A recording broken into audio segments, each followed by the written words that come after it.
नमस्कार, आप देख रहे हैं न्यूज 18 राजस्थान। मैं हूं आपके साथ आयुषी गुप्ता। चलिए रुक करते हैं बड़ी खबर की ओर। टोंक विधानसभा क्षेत्र के दौरे पर सचिन पायलट है। आपको बता दें कि मीडिया से बातचीत में बीजेपी पर जोरदार हमला बोला है। राजस्थान में चुनाव की मुहिम नहीं उठा पा रही बीजेपी, 23 के बाद 24 में एनडीए को हराएंगे, ये उन्होंने कहा है। इंडिया गठबंधन सरकार बनाएगा। कर्नाटक हिमाचल जीतने के बाद अब उत्साह है, एकजुटता से चुनाव लड़ेंगे और तीनों राज्यों में चुनाव जीतेंगे। तो देखिए, टोंक विधानसभा क्षेत्र के दौरे पर सचिन पायलट और यहां पर उन्होंने बीजेपी पर जमकर हमला बोला है और क्या कुछ उन्होंने कहा वो आपको सुनाते हैं। जी, तेलंगाना के अंदर हैदराबाद में बहुत लंबे समय के बाद दिल्ली के बाहर कांग्रेस वर्किंग कमेटी की मीटिंग हुई और 2 दिन तक बहुत खुले माहौल में एक सकारात्मक चर्चा हुई। और जो इलेक्शन गोइंग स्टेट्स हैं, राजस्थान में चुनाव 2 महीने के बाद है, मध्य प्रदेश में है, छत्तीसगढ़ में है और खुद तेलंगाना में है, तो वहाँ पर सभी सदस्यों ने इस पर चर्चा करी कि कैसे हम चुनाव जीतें।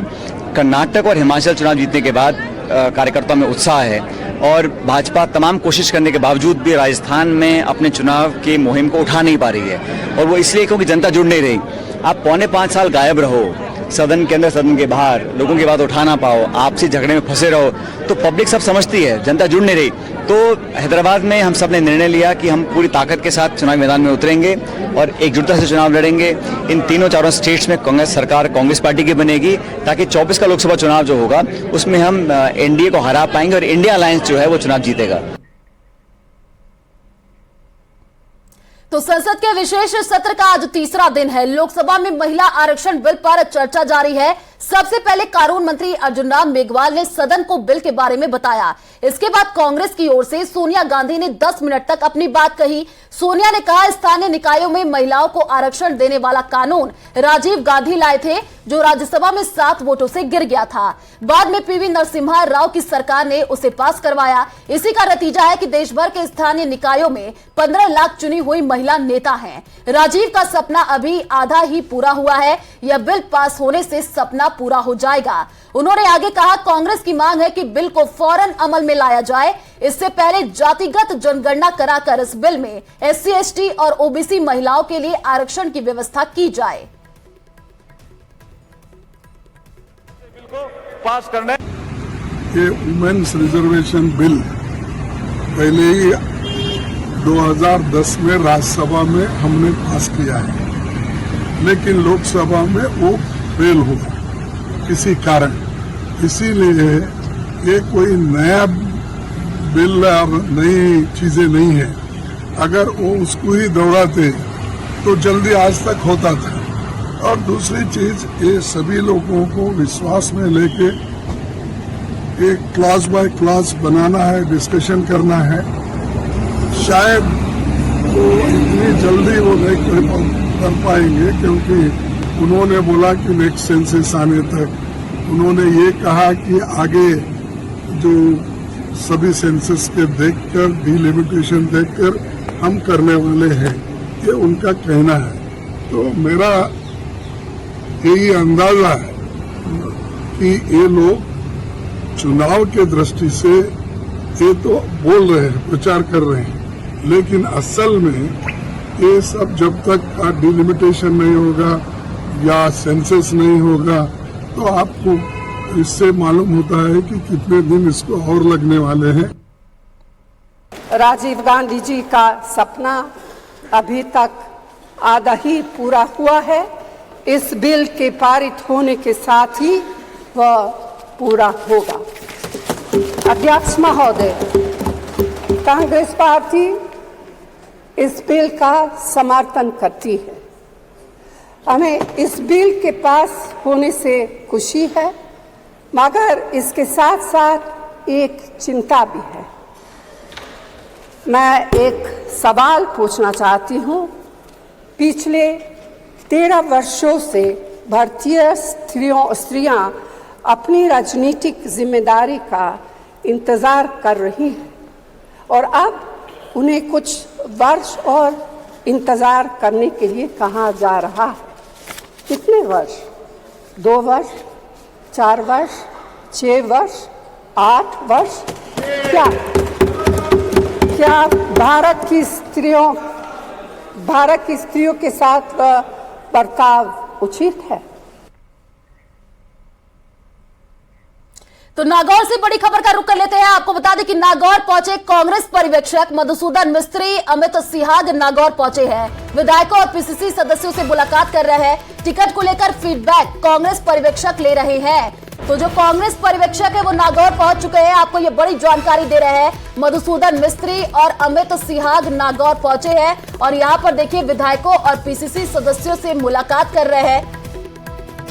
तो टिकट को लेकर के फीडबैक कांग्रेस पर्यवेक्षक यहां पर लेते हुए नजर आ रहे हैं। नागौर से ये बड़ी जानकारी। मधुसूदन मिस्त्री और अमित सिहाग यहां पर पहुंच चुके हैं नागौर और देखिए विधायकों और पीसीसी सदस्यों से मुलाकात कर रहे हैं। जैसे कि तस्वीर के माध्यम से भी आप देख पा रहे हैं। तो यहां पर फीडबैक भी लिया जा रहा है, विधायकों से मुलाकात किया जा रहा है, क्योंकि देखिए आने वाले दिनों में चुनाव है और इस बार कांग्रेस अपने पूरी रणनीति के साथ मैदान में उतरना चाहती है। जो पर्यवेक्षक है लगातार दौरा करते हुए नजर आ रहे हैं और इस बार ये कहा जा रहा है कि जो जिताऊ कैंडिडेट होगा उसी को टिकट दिया जाएगा। तो ये दौरा काफी महत्वपूर्ण हो जाता है।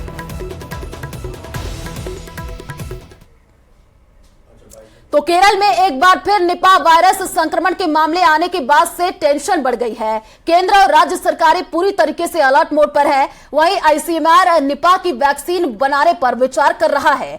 इससे संक्रमण को रोकने में मदद मिलेगी। ये सरकार के उस प्लान का हिस्सा में है जिसमें आवश्यक वैक्सीन का एक समूह को विकसित किया जाना है। निपा वायरस संक्रमण की स्थिति का जायजा लेने के लिए एहतियात के तौर पर 34,000 से ज्यादा घरों का सर्वे किया जा चुका है।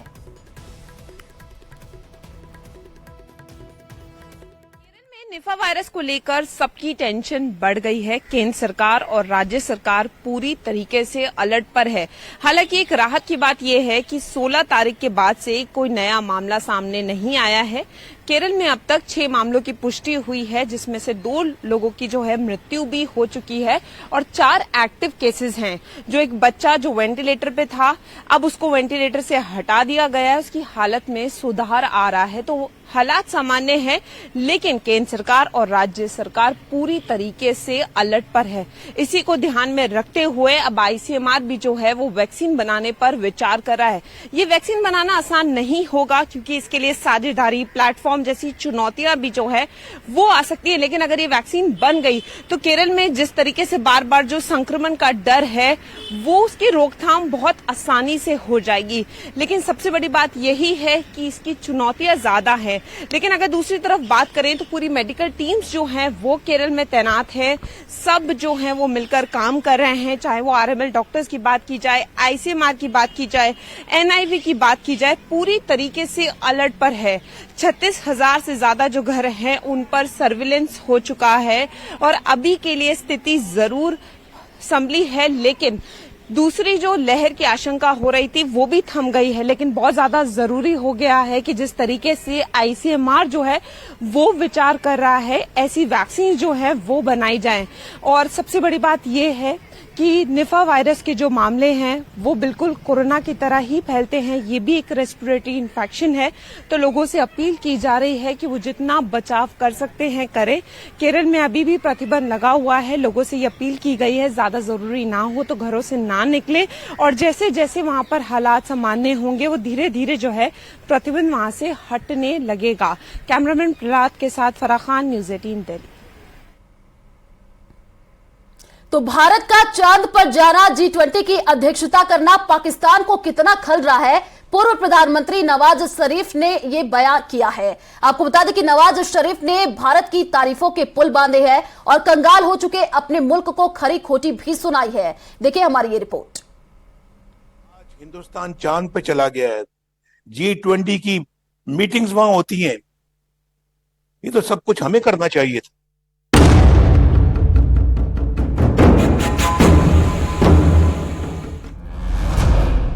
भारत का गुणगान कर रहे, हिंदुस्तान की उपलब्धियों का बखान कर रहे इस शख्स को तो आप जानते ही होंगे। पूर्व प्रधानमंत्री नवाज शरीफ हैं ये। जनाब कभी हिंदुस्तान को आंखें दिखाते थे, आज भारत के आगे नजरें उठा नहीं पा रहे। क्या करें, हुक्मरानों ने मुल्क का हाल ही ऐसा कर दिया है। भारत चांद पर पहुंच चुका है और पाकिस्तान कटोरा लेकर दुनिया भर में भीख मांग रहा है। ये बात दुनिया तो कहती ही थी, अब नवाज शरीफ भी बोल रहे हैं। जरा सुनिए भारत की उपलब्धियों और पाकिस्तान के हालात पर नवाज शरीफ की राय। 2017 वाला पाकिस्तान याद करो और आज देखो पाकिस्तान को। आज हिंदुस्तान चांद पे चला गया है। G20 की मीटिंग्स वहां होती हैं। ये तो सब कुछ हमें करना चाहिए था। ये तो हमारी तकदीर में होना चाहिए था। ये तो हमारी किस्मत में होना चाहिए था कि हम ये करते। तो सुना आपने, भारत का चांद पर पहुंचना, G20 की अध्यक्षता करना पाकिस्तान को कितना खल रहा है। इन्हें कौन समझाए भारत ने ये मकाम किस्मत से नहीं मेहनत से हासिल किया है। आतंक की जो फैक्ट्री पाकिस्तान चलाता रहा है उसमें चंद्रयान नहीं आतंकी बनते हैं। अब जरा आगे सुनिए अपने मुल्क की बदहाली कंगाली कैसे नवाज शरीफ खुद बयां कर रहे हैं। वाजपेयी साहब जब वजीर आजम बने तो $1 बिलियन हिंदुस्तान के खजाने में नहीं था, लेकिन आज उनके पास $600 बिलियन जो है ना वो कहां से आ गया है। और हम $1 बिलियन आज भी मुल्क जाके मांग रहे हैं। क्या इज्जत है हमारी आज उनकी नजरों में भी? क्या इज्जत है? चाइना से हम मांगते हैं, अरब मुल्कों से हम मांगते हैं। हमारा वजीर आज़म जाके उसको मजबूर होता है वो मांगने के लिए, और आज डिफॉल्ट के दहाने पहुंचे हुए हैं हम। ये अपने मुल्क के साथ कर क्या दिया हमने? और जिन्होंने इस मुल्क के साथ ये किया है वो पाकिस्तान के सबसे बड़े मुजरिम हैं। कंगाली की कगार पर पहुंच चुके पाकिस्तान की पोल खोल है ये। पूर्व प्रधानमंत्री नवाज शरीफ खुद बता रहे हैं कि उनके मुल्क की हालत क्या है। पाकिस्तान अगर अब भी नहीं सुधरा तो चांद तो दूर दुनिया का कोई भी देश पाकिस्तान को अपनी चौखट तक पर नहीं आने देगा। Bureau report, news 18।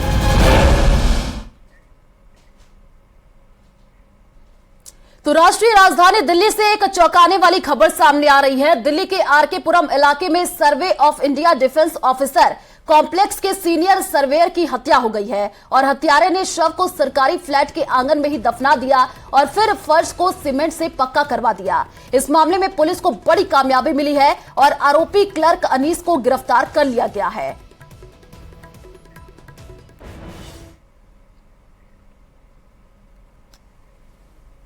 तो बड़ी खबर का रुख कर लेते हैं। पीएम का सुरक्षा कर्मियों को बड़ा सम्मान। आपको बता दें कि सुरक्षा कर्मियों के साथ पीएम डिनर करेंगे। 22 सितंबर को डिनर का आयोजन होगा। भारत मंडपम में ये जो सुरक्षा कर्मी तैनात थे उनके साथ प्रधानमंत्री नरेंद्र मोदी डिनर करेंगे। तो ये बड़ी जानकारी आपको दे रहे हैं। पीएम का सुरक्षा कर्मियों को ये बड़ा सम्मान है। 22 सितंबर को डिनर का आयोजन किया गया है और इसमें प्रधानमंत्री नरेंद्र मोदी सुरक्षा कर्मियों के साथ डिनर करेंगे। तो भारत मंडपम में ये सुरक्षा कर्मी तैनात थे और देखिए इन्हीं के साथ प्रधानमंत्री नरेंद्र मोदी डिनर करेंगे। आने वाले दिनों में 22 सितंबर को डिनर का आयोजन होगा।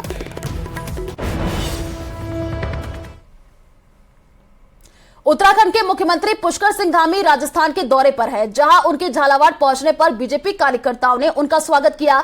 इसके बाद धामी झालावाड़ में भाजपा की परिवर्तन संकल्प यात्रा में भी शामिल हुए।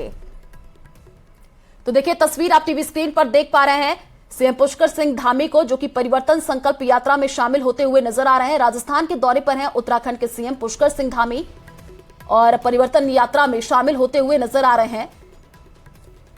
तो बीजेपी नेताओं ने इनका जोरदार स्वागत किया। जैसे ही पुष्कर सिंह धामी पहुंचे तो यहां उनका स्वागत हुआ है और परिवर्तन यात्रा में शामिल होते हुए पुष्कर सिंह धामी।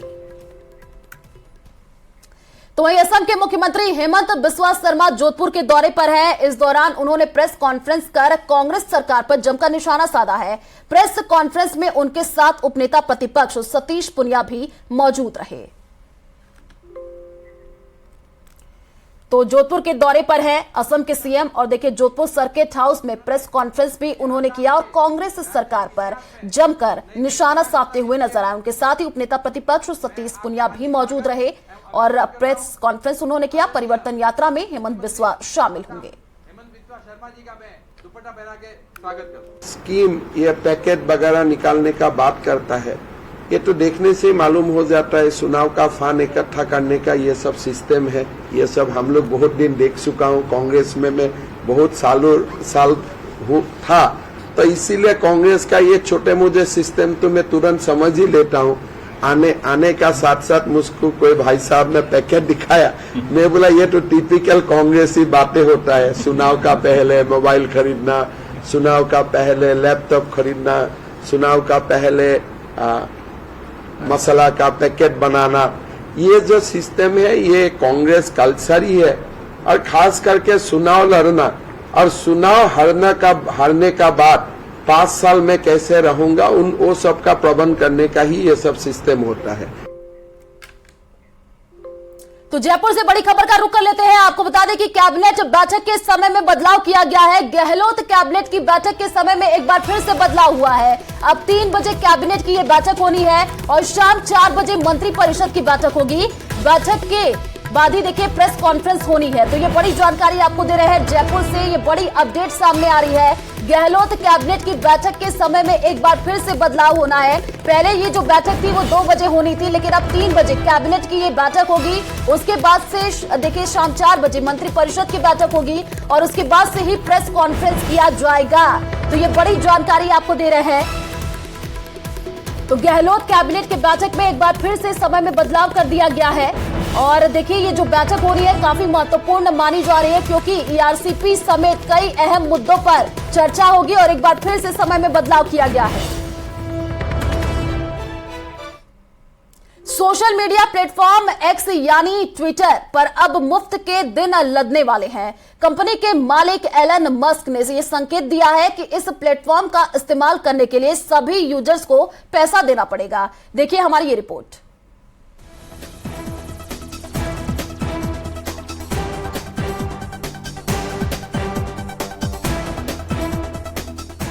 अगर आप सोशल मीडिया ऐप एक्स का इस्तेमाल करते हैं तो ये खबर बिल्कुल आपके लिए है, क्योंकि एक्स ने यूजर्स के माथे पर चिंता की लकीरें खींच दी हैं, क्योंकि एक्स पर जल्द ही एक और बड़ा बदलाव होने जा रहा है।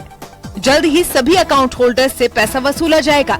सिर्फ पेड यूजर्स ही नहीं, बल्कि अब एक्स के हर यूजर को फीस का भुगतान करना होगा, जैसे कि ब्लू टिक वाले सब्सक्राइबर्स करते हैं।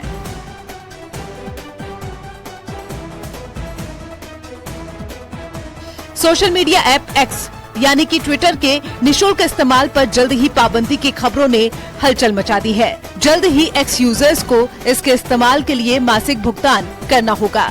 इस बात की घोषणा एक्स के मालिक एलन मस्क ने की है। मस्क के बयान से साफ है कि अगर निकट भविष्य में आपको एक्स का इस्तेमाल करना है तो फ्री में नहीं कर सकेंगे। हालांकि एलन मस्क ने ये खुलासा नहीं किया है कि वर्तमान में उसके पास कितने भुगतान वाले ग्राहक हैं। दरअसल हाल ही में इजरायली प्रधानमंत्री बेंजामिन नेतन्याहू के साथ की गई बातचीत में एक्स के मालिक एलन मस्क ने कहा है कि एक्स प्लेटफॉर्म पर बॉट्स की समस्या से निपटने के लिए सोशल नेटवर्किंग साइट का फ्री में इस्तेमाल नहीं किया जा सकता। एलन मस्क ने कहा है कि इस प्लेटफॉर्म के इस्तेमाल के लिए शुल्क लगाना ही एकमात्र तरीका है जिससे मैं बॉट्स का मुकाबला कर सकता हूँ।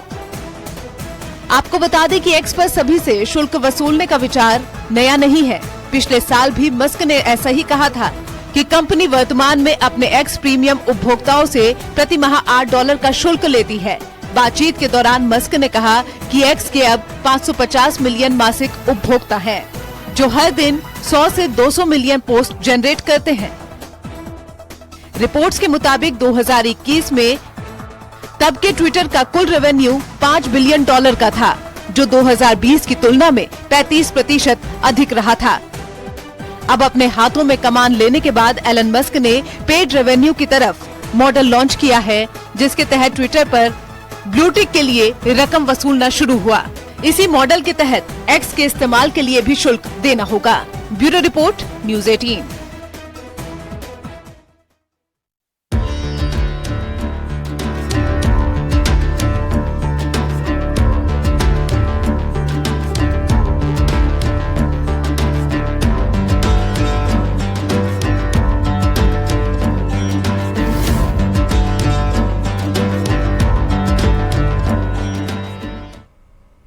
तो देश भर में गणेश चतुर्थी के मौके पर गणपति बप्पा मोरया की गूंज सुनाई दी। मुंबई में अंबानी परिवार ने एंटिलिया में गणपति पूजा की रिलायंस इंडस्ट्रीज के चेयरमैन मुकेश अंबानी ने पूरे परिवार के साथ गणपति की विधि विधान से पूजा की। इस दौरान फिल्म जगत से लेकर राजनीति तक की कई बड़ी हस्तियों ने एंटिलिया में गणपति की पूजा में हिस्सा लिया और बप्पा के दर्शन किए। तो देखिए, ये तस्वीर भी हम आपको टीवी स्क्रीन पर दिखा रहे हैं, जिसमें आप देख पा रहे हैं कि मुकेश अंबानी ने अपने परिवार के संग यहां पर पूजा की और जो बॉलीवुड के तमाम बड़े सेलिब्रिटीज हैं वो भी पूजन में शामिल होते हुए नजर आए। एंटिलिया में भव्य पूजन यहां पर रखा गया था और अंबानी परिवार ने यहां पर पूजन किया। गणपति बप्पा मोरया की गूंज चारों तरफ सुनाई दी और कई हस्तियों ने पूजा में हिस्सा लिया। तो देखिए, तस्वीर भी हम आपको टीवी स्क्रीन पर दिखा रहे हैं, जिसमें आप देख पा रहे हैं कि मुकेश अंबानी के साथ साथ कई बड़ी हस्तियां इसमें शामिल होती हुई नजर आई और बहुत ही भव्य तरीके से यहां पर पूजन का आयोजन किया गया। कई हस्तियों ने पूजा में हिस्सा लिया। तो एंटिलिया में भव्य गणपति पूजन का आयोजन किया गया, जैसे कि आप तस्वीर के माध्यम से भी देख पा रहे हैं। अंबानी परिवार ने गणपति बप्पा मोरया की यहां पर गूंज भी सुनाई दी और देखिए, कई हस्तियों ने पूजा में हिस्सा लिया है, जैसे कि आप तस्वीर के माध्यम से देख पा रहे हैं। मुकेश अंबानी अपने परिवार के साथ यहां पर पूजा पाठ करते हुए नजर आए। एंटिलिया में भव्य गणपति पूजन का आयोजन किया गया और बॉलीवुड के तमाम बड़े सेलिब्रिटीज भी इस पूजन कार्यक्रम में पहुंचे और बहुत ही भव्य तरीके से यहां पर पूजन का आयोजन किया गया। जैसे कि तस्वीर के माध्यम से आप देख पा रहे हैं कि जो बड़े बड़े सेलिब्रिटीज हैं वो भी यहां पर पहुंचे और यहां पर जो राजनीतिक गलियारों से भी बड़ी बड़ी हस्तियां यहां पर पहुंचे थे और पूजन जो किया गया उसमें शामिल होते हुए नजर आए, आरती करते हुए नजर आए। जैसे कि तस्वीर के माध्यम से आप देख पा रहे हैं, मुकेश अंबानी ने परिवार के संग पूजन की। तो एंटिलिया में भव्य गणपति पूजन का आयोजन किया गया, जिसमें तमाम बड़े सेलिब्रिटीज शामिल होते हुए नजर आए और एक दूसरे को देखिए गले लगाते हुए नजर आए और यहां पर पूजन किया गया।